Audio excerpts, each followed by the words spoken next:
They said I'd fail when I left the orphanage, until I received the key to my uncle's farm. That key didn't just open a door to a house. It unlocked a life I never knew I had, a past that had been buried under years of lies, and a future I was told I'd never deserve. If you've ever been told you're not good enough or that you're destined to fail, then this story is for you. Stick around and maybe subscribe if you believe in second chances, because this channel is all about finding out who you are when the world has given up on you. The day I turned 18 was the day I legally ceased to exist, at least as far as the state was concerned. For 18 years, I had been Leo, ward number 734 of the St. Jude's Home for Boys. On that cold October morning, I was just Leo, a name without a number, a body without a file, a person without a place. The finality of it was colder than the draft coming through the window of my small, sterile room. I had one duffel bag packed with the few things that were mine. 3 changes of clothes, a worn copy of a book someone had left behind years ago, and a photograph of 2 people I was told were my parents, their faces smiling and impossibly young. They were strangers to me, ghosts in a story that began and ended with the words, "A tragic accident." Mrs. Gable, the director of St. Jude's, had a way of looking at you that made you feel like a stain on a clean tablecloth. Her smile was thin, a crack in a porcelain mask, and it never reached her eyes. That morning she called me into her office for my official emancipation. The room smelled of lemon polish and disappointment. She handed me a thin envelope containing $200, my severance package from a childhood I never asked for, and a one-way bus ticket to the city center. "Well, Leo," she said, steepling her fingers on her polished mahogany desk, "this is it. The real world is waiting. It's not as forgiving as we are here." I resisted the urge to laugh. Forgiving was not a word I would have used to describe St. Jude's. It was a place of rules, of bells, of quiet desperation. "Frankly," she continued, leaning forward with a conspiratorial air that was meant to sound like concern, "I don't expect you to last a month. Boys like you're not equipped. But I do wish you the best of luck. You'll certainly need it. Boys like me." The words hung in the air, heavy and suffocating. Boys without family, without connections, without a safety net. Boys who were supposed to disappear quietly into the cracks of society, to become another statistic she could quote at a fundraising dinner. I just nodded, my throat too tight to speak. I wanted to tell her that I was more than the file she had on her desk, that there was a fire in me she couldn't see, but the words wouldn't come. The numbness was a shield I had learned to carry long ago. I was about to take the envelope and walk out of her office forever when there was a soft knock on the door. A man I'd never seen before stepped in. He was older, perhaps in his late 50s, with graying hair and a kind, tired face. He wore a tweed jacket that looked out of place in the institutional starkness of St. Jude's. He carried a worn leather briefcase. "Mrs. Gable," he said, his voice calm and steady. "I'm Arthur Davies. I'm here for Leo Blackwood." Mrs. Gable's eyebrows shot up. My last name. No one ever used my last name. It was just a word on a piece of paper, a faint echo of the smiling strangers in my photograph. "Mr. Blackwood is just about to depart," she said, her tone clipped and annoyed by the interruption. Mr. Davies ignored her and turned his warm gaze to me. "Leo," he said, extending a hand. "It's a pleasure to finally meet you. I was your uncle's attorney." My uncle. The words felt foreign. I had an uncle? I'd been told I had no living relatives, that the car accident had taken everyone. It was the cornerstone of my life story, the foundational crack upon which everything else was built. "My uncle?" I managed to whisper, the sound rusty from disuse. "Silas Blackwood, your father's older brother," Mr. Davies explained gently. He opened his briefcase and pulled out a large manila envelope and a single heavy object that he placed on the desk between us. It was an old iron key, ornate and blackened with age. It looked like something from a fairy tale. "Silas passed away 3 months ago. He left you everything." Mrs. Gable made a small, choked sound. I just stared at the key. It felt like the heaviest thing in the world. Mr. Davies pushed the envelope toward me.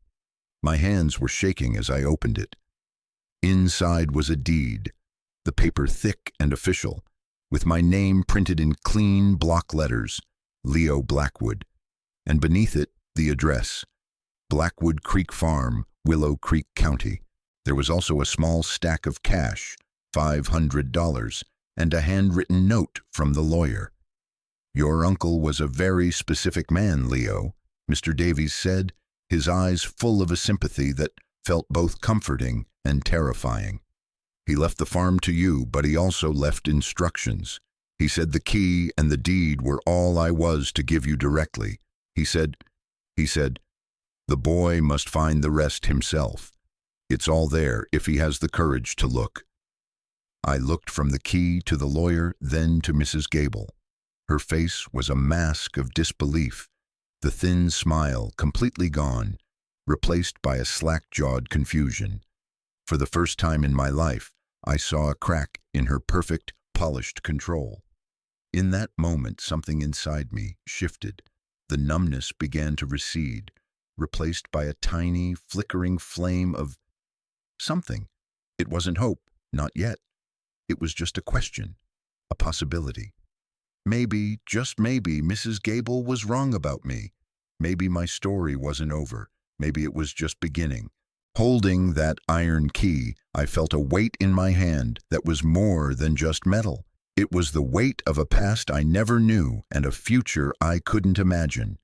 And for the first time in 18 years, I felt like I had a choice to make other than which direction to run. The bus ride was a long, slow exhale. With every mile that separated me from the gray walls of St. Jude's, I felt a layer of institutional dust sloughing off my skin. I sat by the window, the cold glass vibrating against my forehead, and watched the city bleed into an endless sprawl of suburbs, which in turn dissolved into wide, open country. The sky seemed bigger out here, the clouds more dramatic. The world was expanding and I was shrinking, a tiny, insignificant figure hurtling toward an unknown fate. The iron key was a cold, heavy presence in my pocket, a constant reminder of the impossible turn my life had taken just hours before. The duffel bag at my feet, once the sum total of my existence, now felt comically small. I pulled out the envelope Mr. Davies had given me and spread the contents on the empty seat beside me. The deed was the most official-looking document I had ever held. It felt ancient, important. Blackwood Creek Farm. I said the name over and over in my head, trying to make it feel real. My farm. The concept was so alien it was almost laughable. I'd spent my life in concrete courtyards and shared dormitories. The closest I'd ever been to a farm was a picture in a book. I knew nothing about land, about crops, about animals. I barely knew how to take care of myself. Tucked inside the deed was another document, a more recent one. It was a notice of delinquency from the Willow Creek County Tax Assessor's office. My eyes scanned the columns of figures, the official letterhead, the stark, unforgiving numbers. Unpaid property taxes. The amount was staggering, more money than I had ever imagined existed in one place. The words foreclosure proceedings and public auction jumped out at me. A date was circled in red ink, just 3 months away. A cold dread washed over me, extinguishing the fragile spark that had ignited in Mrs. Gable's office. This wasn't a gift, it was a trap. A cruel joke played by a dead man I couldn't even remember. My uncle hadn't left me a home, he had left me his debt. He had saddled me with a problem so immense it was designed to crush me. Mrs. Gable's voice echoed in my ears. "Boys like you, you're not equipped. She was right. Of course, she was right. I was a fool to have thought for even a second that my life could be anything other than a struggle. My first instinct was to throw the papers away, to get off at the next stop, take the cash Mr. Davies had given me, and disappear. Find some dead-end job in a town where no one knew me and just survive. It was the future I had always expected. It was safe in its bleakness. There were no expectations and therefore no failure. But then I remembered the lawyer's final words. The boy must find the rest himself. It's all there if he has the courage to look. What did that mean? What was the rest? Was it a hidden fortune, a secret that would explain everything? Or was it just the ramblings of an old man, a final cryptic puzzle with no solution? The bus groaned to a halt, the air brakes hissing like a tired snake. The driver called out, "Willow Creek Crossroads, last stop for Willow Creek." I looked out the window. There was no town, not really. Just a single clapboard building with a faded sign that read, Henderson's General Store, standing at the intersection of two empty roads that stretched into forested hills. This was it, the end of the line. For a long moment, I didn't move. I could stay on the bus, let it take me back to the city, back to the familiar anonymity of being no one. But my hand closed around the key in my pocket. Its sharp edges dug into my palm. It was a real, tangible thing. The farm was real. The debt was real. And the choice, I realized, was also real.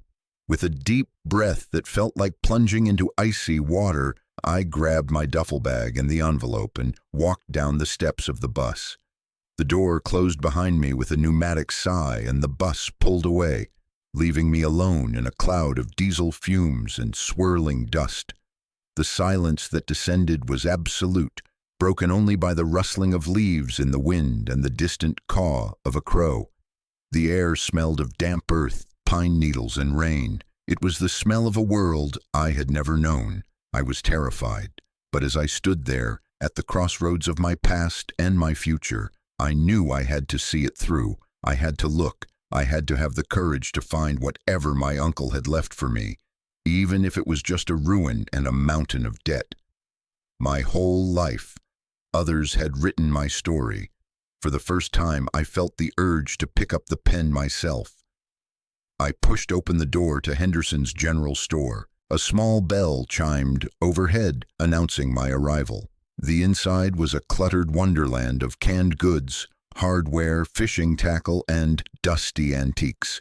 It smelled of sawdust, coffee, and old paper.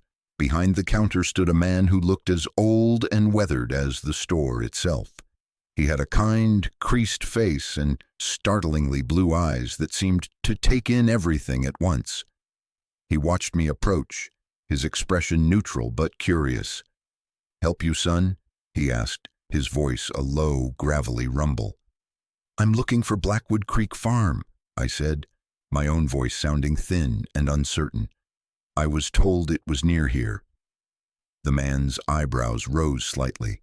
He leaned forward, resting his forearms on the worn wooden counter. "Silas Blackwood's place? Haven't seen anyone head up that road in a long time. Not since he passed." He studied me for a moment. "You family?" "His nephew," I said. "Leo." The man nodded slowly, a flicker of recognition in his eyes.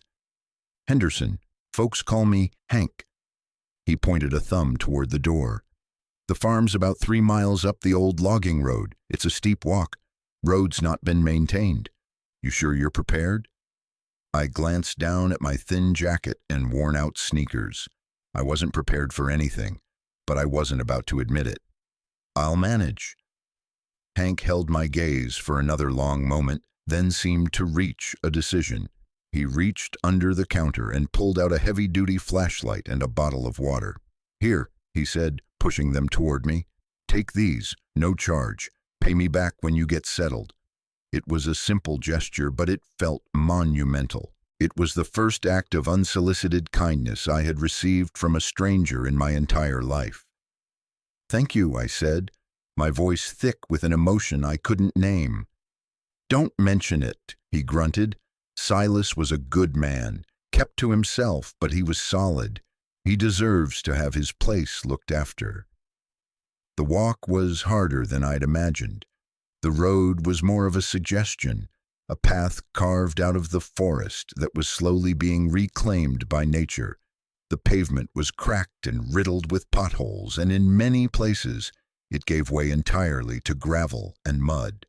The trees pressed in on both sides, their branches forming a dense canopy overhead that filtered the afternoon light into a dim green twilight.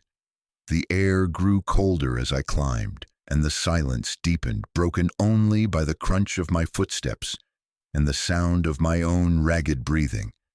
It was beautiful and intimidating, a wildness I had never experienced.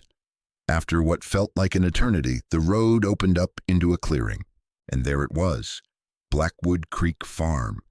The sight of it stole the breath from my lungs. The farmhouse was a two-story structure, its white paint peeled and weathered to a ghostly gray. The porch sagged in the middle, and a few shutters hung crookedly from the windows. To its left stood a large barn, its red paint faded to a dull rust color, its great doors slightly ajar, revealing a dark, cavernous interior. The fields that surrounded the buildings were overgrown with weeds and wildflowers, a wild tapestry of green and gold. The entire place looked like it was holding its breath, waiting for something. It was neglected, forgotten, and sinking back into the earth. But it was also solid. The stone foundation of the house was firm, the roofline was straight, and despite the decay, it possessed a stubborn, dignified strength. It wasn't a ruin. It was sleeping. As I stood there gazing at the place my uncle had called home, a strange feeling washed over me. It wasn't the despair I had felt on the bus. It was something else, something quieter, a sense of belonging. It was illogical, insane even, but standing at the edge of that overgrown field, looking at that tired, broken-down farmhouse, I felt the first stirrings of what it might be like to be home. I walked up the overgrown path to the front porch, the iron key clutched tightly in my hand. It was time to wake the house up. The key slid into the lock with a rusty scrape. It took both my hands and all my weight to turn it, but finally, with a loud, groaning clunk, the lock gave way. I pushed the heavy wooden door inward. It swung open on protesting hinges, revealing the darkness within.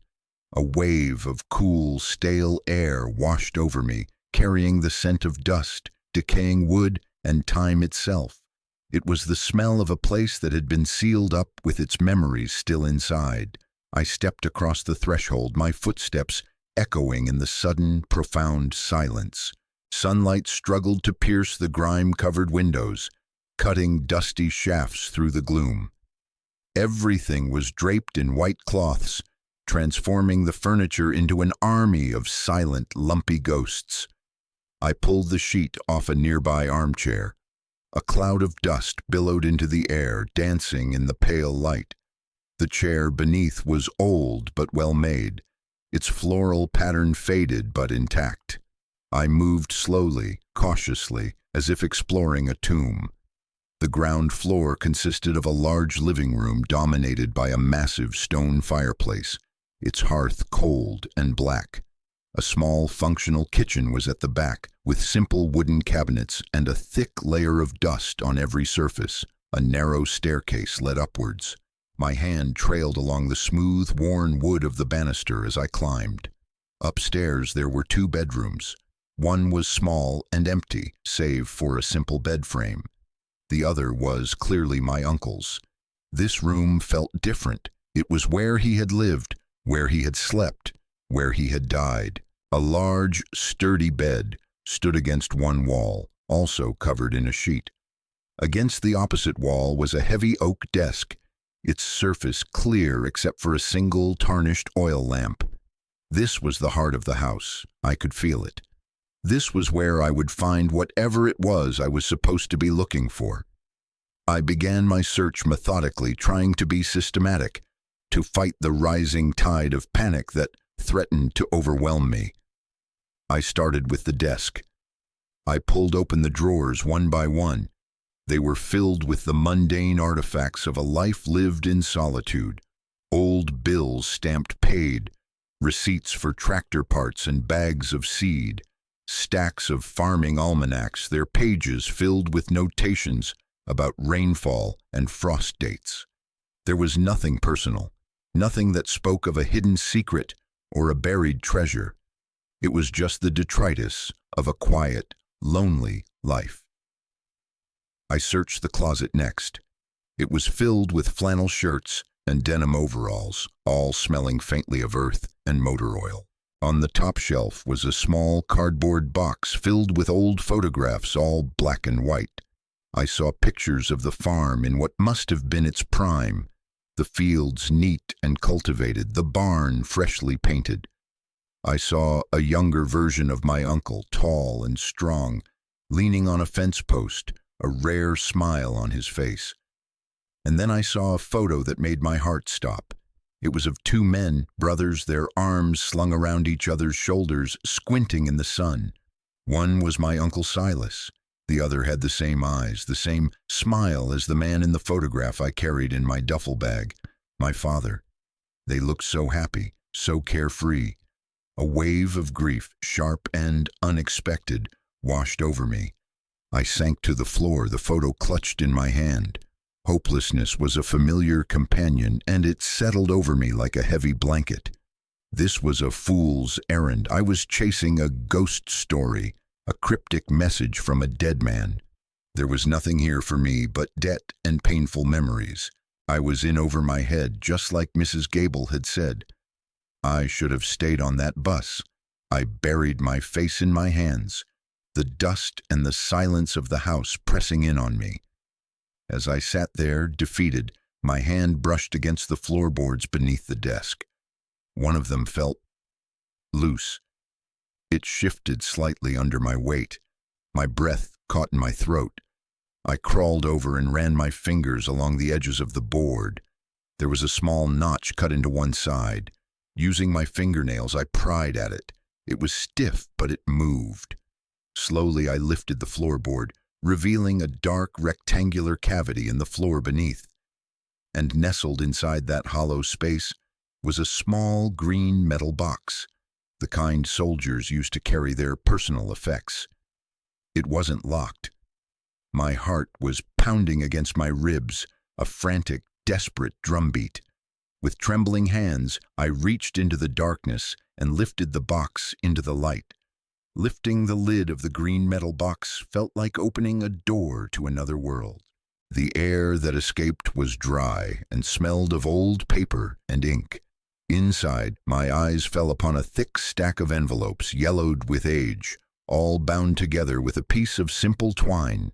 Next to them lay a small, leather-bound journal, its cover worn smooth by time and touch. The top envelope of the stack had a single word written on it in a strong, deliberate script, L-E-O, my name. Seeing it there, written in my uncle's hand, sent a shiver through me. It was a direct connection, a message sent across the years, across death itself. I carefully untied the twine, my fingers fumbling with the knot. I pulled the envelope free and slid it open with a trembling finger. The paper inside was thick and heavy. I unfolded it and began to read. My dearest Leo, the letter began. If you are reading this, then it means two things. First, that I am gone, and second, that you have come home. I hope you can find it in your heart to forgive an old man for the silence. I imagine you have grown up with 1,000 questions and a hollow space in your heart where your family should be. You deserve the truth. The story they told you about your parents, about the car accident, was a lie. It was a necessary lie, a shield to keep you safe. But you are a man now, and you are strong enough to carry the weight of the truth. My breath hitched. A lie? My entire life, the story of the accident had been the one solid fact I could cling to, the tragic, unchangeable event that had defined my existence. To hear it dismissed so easily felt like the ground was crumbling beneath me. Your father, my brother, was a good man, the letter continued. But he was a dreamer, and sometimes dreamers fly too close to the sun. He and your mother got involved in a business venture with some very dangerous people. They were charming, they promised the world, and your father, he wanted to give you and your mother everything. He borrowed money from them, a lot of money. When the business failed, they came to collect. These were not men who took no for an answer. They were violent, ruthless. The accident that took your parents was no accident, Leo. It was a message. I had to stop reading. I put the letter down on the dusty floor, my head spinning. I felt sick. The smiling faces in the photograph, the ghosts I had carried with me for so long, were not victims of a random tragedy. They had been murdered. The word was ugly, brutal. It didn't fit with the gentle smiles in the picture. After a few moments, I forced myself to pick up the letter again. I had to know the rest. They would have come for you next. A debt like that, in their world, passes down. You were just a baby. I couldn't let that happen, so I made a deal. I took on the debt myself. I sold off most of the family land, everything but this farm, to pay them what they were owed. I gave them every penny I had, but money wasn't enough for them. They wanted to make an example of our family. The price for your safety was my silence. I had to disappear from your life completely. I had to let the world believe you had no one, so they would never have a reason to look for you. This farm became my prison and my sanctuary. Every day for 18 years, I have woken up in this house and thought of you. I stayed away not because I didn't love you, but because I loved you too much to put you in danger. Tears were streaming down my face now, hot and silent. They dripped onto the old paper, smearing the ink. All those years in the orphanage, feeling utterly alone, abandoned, unloved. All those nights I cried into my pillow, wondering what I had done wrong, why no one had wanted me. It was all a lie. I wasn't abandoned. I was protected. I wasn't unloved. I was the reason for an incredible, heartbreaking sacrifice. The hollow space in my heart that my uncle had written about ached with a pain so profound it was physical. It was the pain of a lifetime of grief for a man I never knew, and a love I never felt. I cried for the boy who had felt so alone. I cried for the uncle who had chosen a life of solitude to keep me safe. And I cried for the parents I'd never get to know, their memory now tainted by a violent, ugly truth. The full weight of it all crashed down on me. The farm, the debt, the story of my parents, my uncle's sacrifice. It was too much to bear. I felt a desperate urge to run, to escape this house of ghosts and secrets. At the bottom of my duffel bag was a crumpled flyer I'd picked up from the counter at Henderson's store. I'd barely glanced at it at the time. I pulled it out now. In bold red letters, it read, "We buy land, any condition, cash offer." A company name, Granite Ridge Development, and a phone number were printed below. It was an escape hatch, a clean break. I could sell this place, take the money, and walk away from the Blackwood name and all the pain that came with it. I could start over, be someone else, somewhere else. A person with no history, no burdens. It was what Mrs. Gable would expect me to do. Take the easy way out. Listen, if you've made it this far into my story, maybe you know what this feels like. To be standing at a crossroads so huge, it feels like the whole world is holding its breath, waiting for you to choose. When you find out that everything you thought was true is a lie, and the future you thought you had is gone. You're left with two paths. One is easy. It leads away from the pain, back to what you know, even if what you know is nothing. The other path is hard. It leads straight into the heart of the storm. What do you do? Do you run, or do you stand your ground and fight for something you're not even sure you want? Let me know in the comments what you would have done in my place, because I was standing there in that dusty room with a ghost's legacy in my hands, and I had no idea who I was supposed to be. Now, let's get back to what I found in that box. My eyes fell back to the open metal box on the floor. Beside the stack of letters was the leather-bound journal. My hand reached for it, almost of its own accord. The escape offered by the flyer felt cheap, hollow. A betrayal. Before I could run, I had to understand. I had to know the man who had given up his life for mine.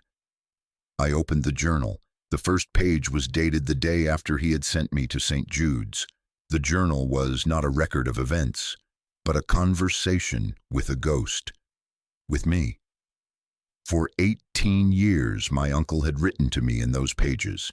He wrote about the changing seasons on the farm, the struggle of the harvests, the loneliness of the long winters.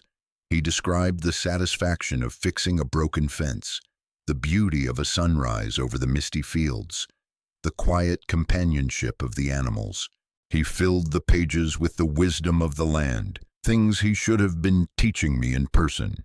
"This land teaches you patience," one entry read. "You can't rush a seed. You can't command the rain. You learn to work with what you're given, to be steady, to endure."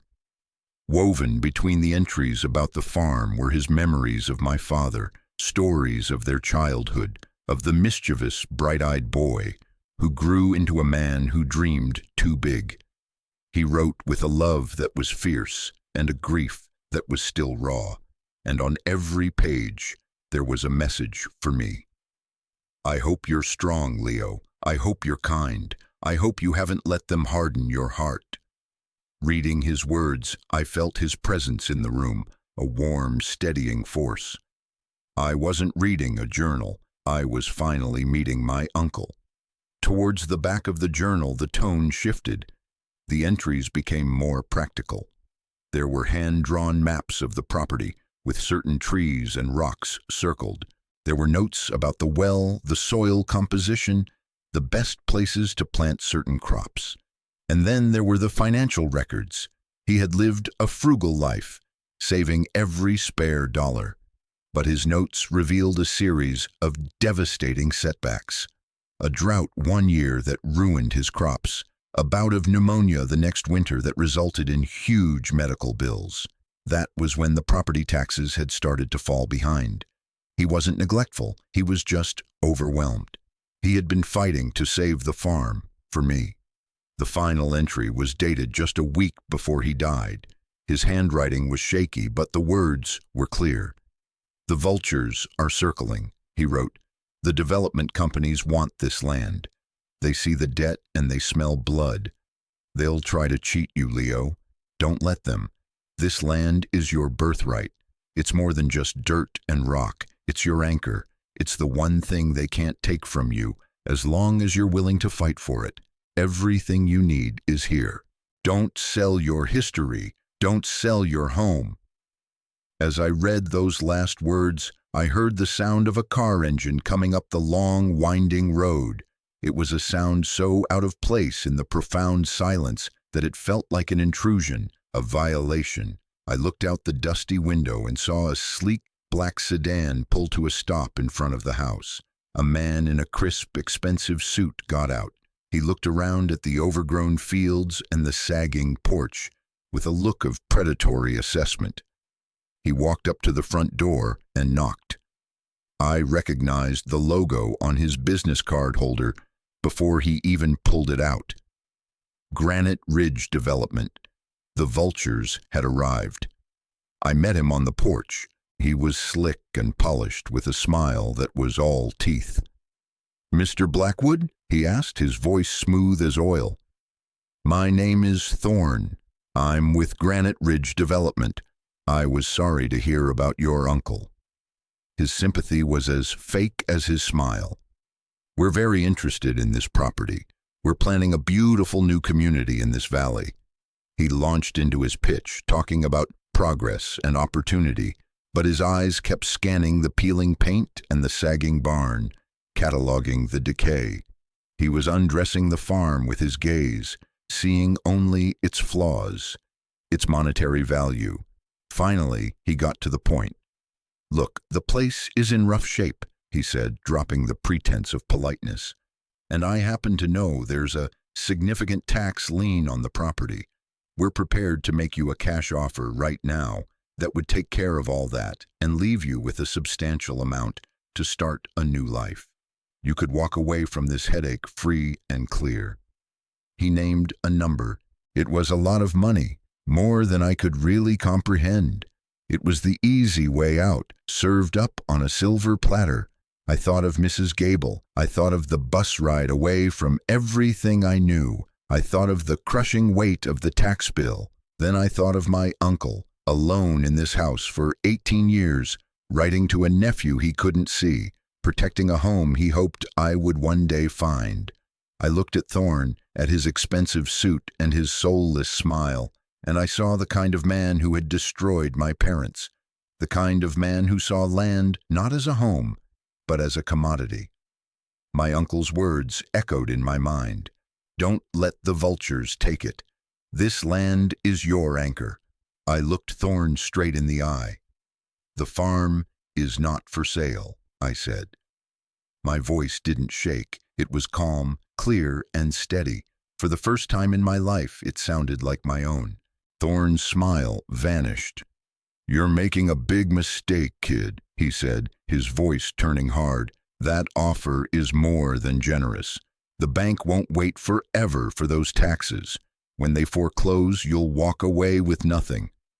He shoved a business card into my hand. "The offer stands. For now, you'll come to your senses." He turned without another word, got back in his shiny car, and drove away, leaving a cloud of dust that slowly settled back onto the quiet land. I stood on the porch for a long time after he was gone, the business card feeling flimsy and insignificant in my hand. The weight of my decision settled on me. It was one thing to say the words, to feel the righteous defiance in the moment. It was another thing entirely to face the reality of what I had just done. I had chosen the hard path. I had chosen to fight. And the clock was ticking. I had less than 3 months to find a way to pay off the tax debt, or Thorne would get his wish and I would lose everything. The task felt impossible, a mountain I had to climb with my bare hands. But as I looked out at the overgrown fields, at the sturdy, sleeping farmhouse, I didn't feel the same despair I had before. Reading my uncle's journal had changed something in me. I was no longer just a boy who had been left a piece of land. I was the keeper of a legacy. This farm wasn't a burden, it was a trust. My uncle had endured 18 years of solitude to protect it for me. The least I could do was try to honor his sacrifice. His last words in the journal became my mantra. "Everything you need is here." He must have meant more than just inspiration. He must have left me the means. I went back inside and opened the journal to the hand-drawn maps. They were simple sketches of the property, but they were filled with cryptic notes and circled locations. Under the watchful eye of the old oak at the edge of the north pasture, where the morning sun first touches the barn wall, behind the loose stone in the spring house. It was a treasure map. My uncle hadn't just left me his words, he had left me a plan. The next morning I woke with the sun, a sense of purpose humming through me for the first time in my life. I found a rusty shovel in the barn and started with the first clue, the old oak tree. It was a magnificent, ancient tree, its branches spreading like a gnarled hand against the sky. I started digging at its base, the shovel biting into the soft, damp earth. The work was grueling. My hands, soft from a life lived indoors, quickly blistered. My back ached. Sweat poured down my face, but I didn't stop. With every shovelful of dirt, I felt like I was digging not just for money, but for a connection to the man who had worked this same soil. After an hour of digging, the shovel hit something hard with a dull thud. My heart leaped. I dropped to my knees and clawed at the dirt with my hands. My fingers closed around the cool, smooth glass of a mason jar. I pulled it out. It was sealed tight with wax. Inside, I could see a roll of bills. I scraped the dirt off and held it up to the light. It was filled with 20s and 50s. I unscrewed the lid, my hands shaking. I counted it right there, sitting in the dirt. $700. It wasn't a fortune, but it was a start. It was real. A surge of adrenaline and hope shot through me. My uncle hadn't been lying. The plan was real. I spent the rest of that day and the days that followed following his map. It was a pilgrimage across the farm. I found another jar buried in the earthen floor of the barn, right where the first ray of morning sun would strike. I found a small tin box tucked behind a loose stone in the cool, damp spring house. Each discovery was a small victory, a message of encouragement from the past. A few $100 here, 1,000 there. It was slow, painstaking work, but with each cache I unearthed, my connection to the farm and to my uncle deepened. In between the searching, I started to work on the house. I opened all the windows, letting the fresh air chase out the stale smell of decay. I took down the dusty white sheets and washed them in the spring-fed sink. I swept and scrubbed the floors, patched a leaking pipe under the sink using old tools from the workshop, and replaced a cracked window pane with a piece of glass I found in the barn. The physical labor was grounding. It tired my body and cleared my mind. I was pouring my sweat and my effort into the walls of the house, and in return, it was slowly starting to feel less like his house and more like my home. A week into my work, I ran out of supplies. I walked the 3 miles back down to Henderson's general store. Hank was behind the counter just as before.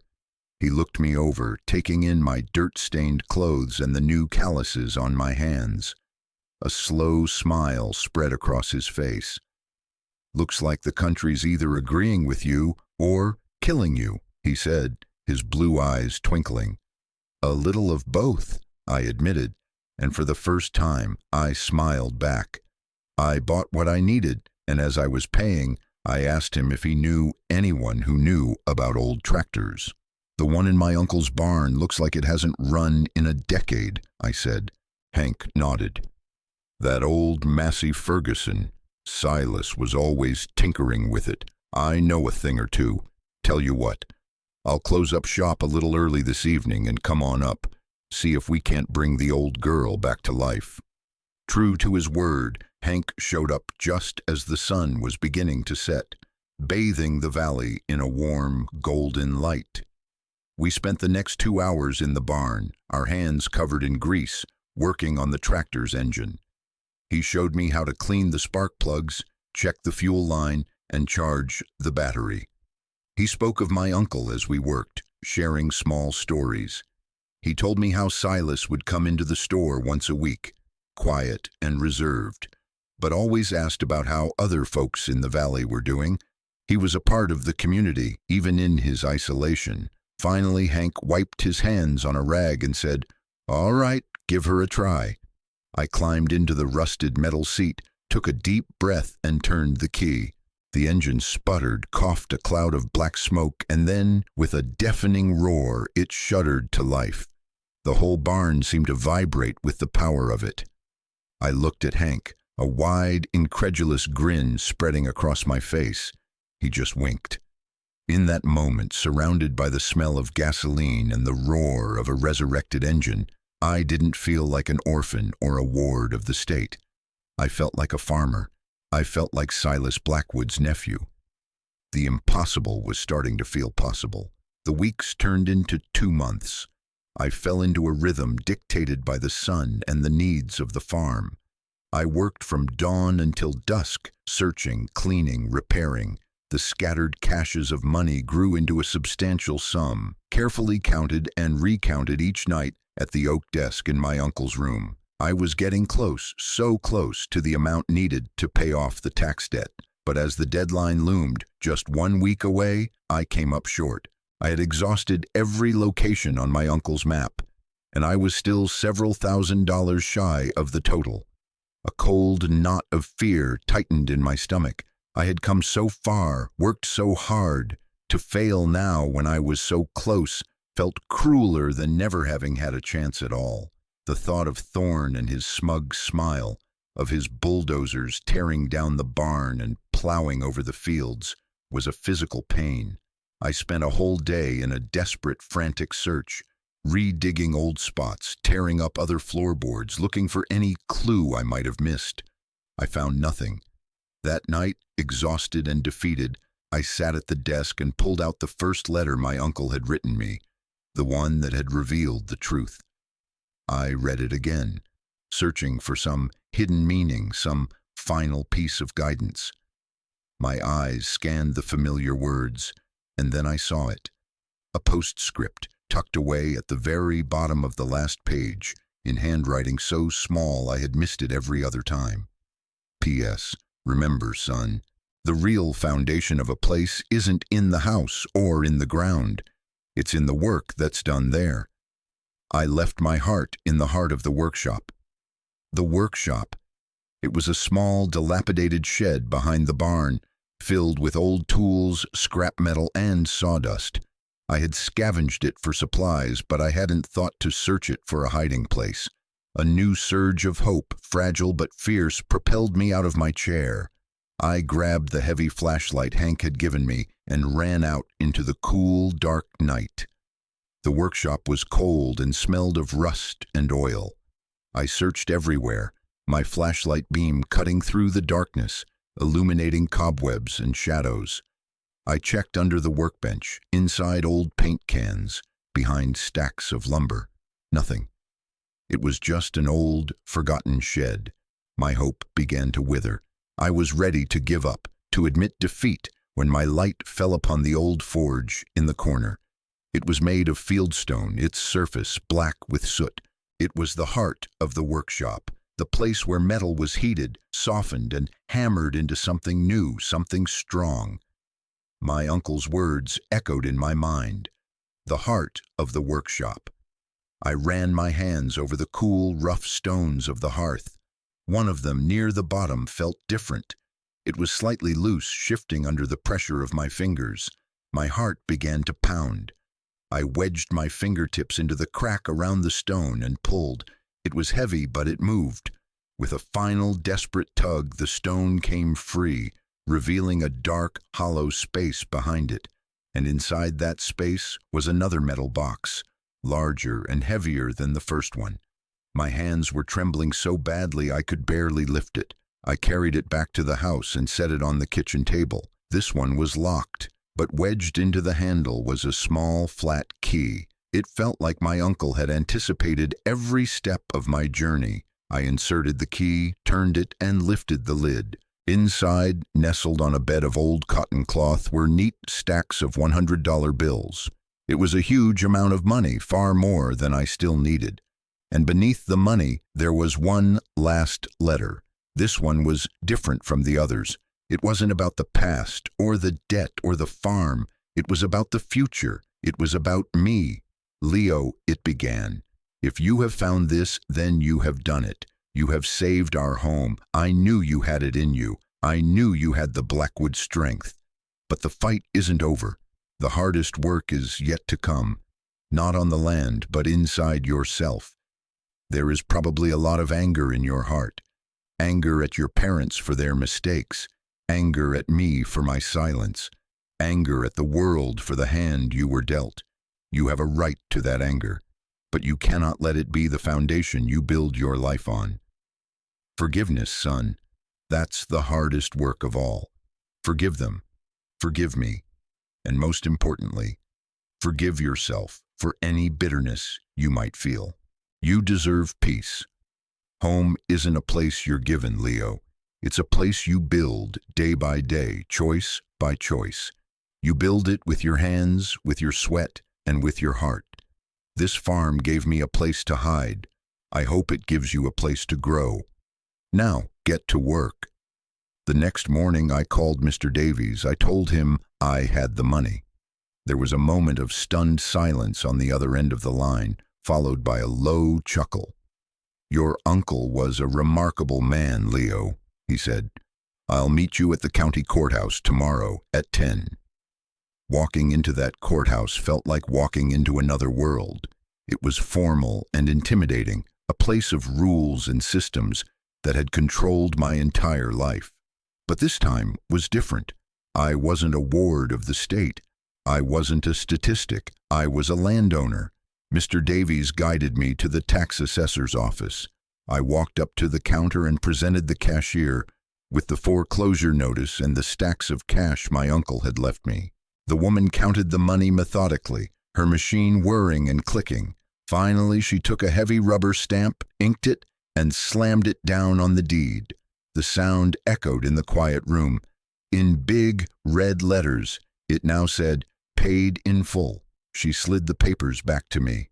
"It's all yours, Mr. Blackwood," she said. "Free and clear." Mr. Davies clapped me on the shoulder. "Congratulations, Leo," he said, his eyes shining with pride. "You did it." I walked out of that courthouse and into the bright morning sun, the deed clutched in my hand. I wasn't just holding a piece of paper, I was holding my future. I was holding my uncle's legacy. I was holding my home. Standing on those courthouse steps, I looked back at the road I had traveled, from the cold indifference of St. Jude's to the lonely bus ride to a dusty, forgotten farmhouse. The journey had been harder than anything I had ever imagined, but my uncle was right. The work had built me, the fight had made me strong. The journey back to a past I never knew had finally shown me the way forward. It's been a year since that day. The farm is slowly coming back to life, and so am I. The fields are no longer choked with weeds. I have a small but thriving vegetable garden, and I sold my first harvest at the local market last month. The barn roof is patched, the house has a fresh coat of white paint, and the old Massey Ferguson tractor is my most reliable friend. Hank Henderson comes up for coffee sometimes, and other neighbors have started stopping by, offering advice or a helping hand. I'm not just Silas Blackwood's nephew anymore. I am Leo, the young man who's bringing the old Blackwood place back. I'm becoming part of the valley, part of a community. Some nights I sit on the front porch, the same porch that was sagging and broken when I first arrived, and I look up at the stars. The sky is so clear out here, you feel like you can see forever. I think about my uncle and the incredible silent sacrifice he made. I think about my parents, and I'm finally able to remember them, not for their tragic end, but for the love that led them to dream too big. I've learned that inheritance isn't about money or property. It's about the stories we carry, the truths we uncover, and the strength we find in honoring the people who came before us. My uncle didn't just leave me a farm. He left me a second chance. He gave me a place to put down roots, a place to heal the broken parts of myself. He gave me a home, not by handing it to me, but by teaching me how to build it myself. Mrs. Gable said I wouldn't last a month. She saw a broken boy from a broken system, destined to fail. She couldn't see the strength that was buried deep inside, waiting for a reason to grow. She was wrong about me, and if there's anyone out there who has been told the same thing, who has been made to feel like they are worth less because of where they come from, I want you to know that they are wrong about you too. My uncle wrote that home is something you build, and I think this community we have here on this channel is a bit like that too. It's built by people who share their stories, who listen, who understand that sometimes the heaviest burdens become our greatest strengths, and our deepest scars can show us the way. If this story meant something to you, if you've ever had to fight for your own place in the world, I hope you'll hit that subscribe button and become a part of what we're building here. And please tell me in the comments, what does home mean to you? It doesn't have to be a place with 4 walls and a roof. Sometimes it's a feeling, sometimes it's a person, sometimes it's a promise you make to yourself. Your story matters, and I'll be here reading every one. Thank you for listening.